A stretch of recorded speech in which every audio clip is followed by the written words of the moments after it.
আপনার নাম্বারটা দিন, মিস কল দিচ্ছি। মিস কল পর্যন্তই থাকুক, মিসেস হওয়ার সুযোগ নাই। এই বিয়ে ক্যান্সেল। আন্টি মাস্টার্স পার্সন ছাড়া বিয়ে দেবে না। চলো। আন্টি, বেয়াদবি মনে না করলে আপনি কতদূর পড়াশোনা করেছেন একটু জানতে পারি? অনার্স। কেন? আপনি নিজেই তো মাস্টার্স পাস করেননি, অথচ ছেলের জন্য বউ খুঁজছেন মাস্টার্স পাস করার। বিষয়টা একটু কেমন হয়ে গেল না? বিষয়টা একদমই নর্মাল। আমার বড় মেয়ে এবং বড় মেয়ের জামাই দুইজনই মাস্টার্স পাস। তাছাড়া ছোট মেয়ে মাস্টার্স করেনি বলে তাকে এখনো বিয়েই দেয়নি। আমার পরিবারে মাস্টার্স পাস ছাড়া কেউ এলাও না। ঘরের মধ্যে মাস্টার্স পাস থাকা বেশি জরুরি নাকি ভালো মনের একজন মানুষ থাকা বেশি জরুরি? এত কিছু তোমাকে কৈফিয়ত দিতে হবে কেন? বেয়াদব মেয়ে, যাও ঘরে যাও। হ্যালো মিস্টার ইঞ্জিনিয়ার, ঘড়িটা যে হাত থেকে পড়ে গেল সেটাও তো খেয়াল করেননি। ঠিক মতন তো নিজের ঘড়িটাও সামলাতে পারেন। আমি আসলে কোনো কিছুই ঠিকঠাক মতো সামলাতে পারি না। ঘড়িটা না আমার খুব প্রয়োজন। আমরা কি কাল একটাবার দেখা করে ঘড়িটা ফেরত নিতে পারি? কালকে কেন, এখনই আসি। আপনি কোন হোটেলে উঠেছেন? আমি তো হোটেল গুলশানে উঠেছি। আচ্ছা ঠিক আছে, আমি এখনই আসছি। হাই। আপনি কি সব নিয়ম উল্টে ফেলবেন নাকি?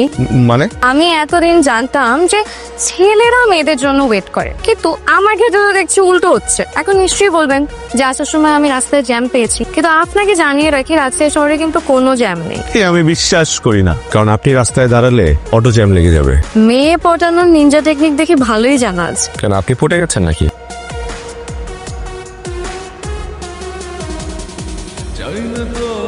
তুই এত নার্ভাস কেন? তুই কি কোনো ক্রাইম টাইম করছিস?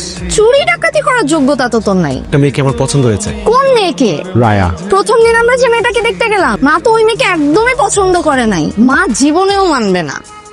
আপনার সাথে কোনোদিন কবরস্থান আসতে হবে এটা ভাবিনি। কোনো বিখ্যাত মানুষের কবর নাকি? আমার জন্য বিখ্যাত আমার মা বাবা। জন্মের পরপরই একটা অ্যাক্সিডেন্টে হারিয়েছি দুজনকে। তারপর চাচা চাচির বাসায় ঠাই হলো। তখন থেকে সপ্তাহে একবার হলেও এখানে আসি। মা বাবার কবরের সামনে দাঁড়িয়ে থাকে, মনে হয় তারা আমার পাশেই আছে। আমাদের বাবা মারা সারা জীবন থাকবে না, এটাই বাস্তব। এটা মেনে নিতে হবে আমাদের। আমি যখন খুব ছোট তখন আমার বাবা মারা যায়। এরপর আমার মা আমাদের তিনজনকে অনেক কষ্টে মানুষ করেছে। আমাদের নিয়ে এত অস্থির হয়ে থাকা সেই মানুষটাকে আসলে খুব সহজে না করতে পারি না। মুখের উপর কিছু বলতে পারি না, বলতে চাইও না। যে মানুষটা সারা জীবন আমাদের জন্য এত কষ্ট করেছে, সেই মানুষটাকে কোনো কিছুর মূল্যে কষ্ট দিতে চাই না। হিংসে হয়। কত লাকি আপনি, তাই না?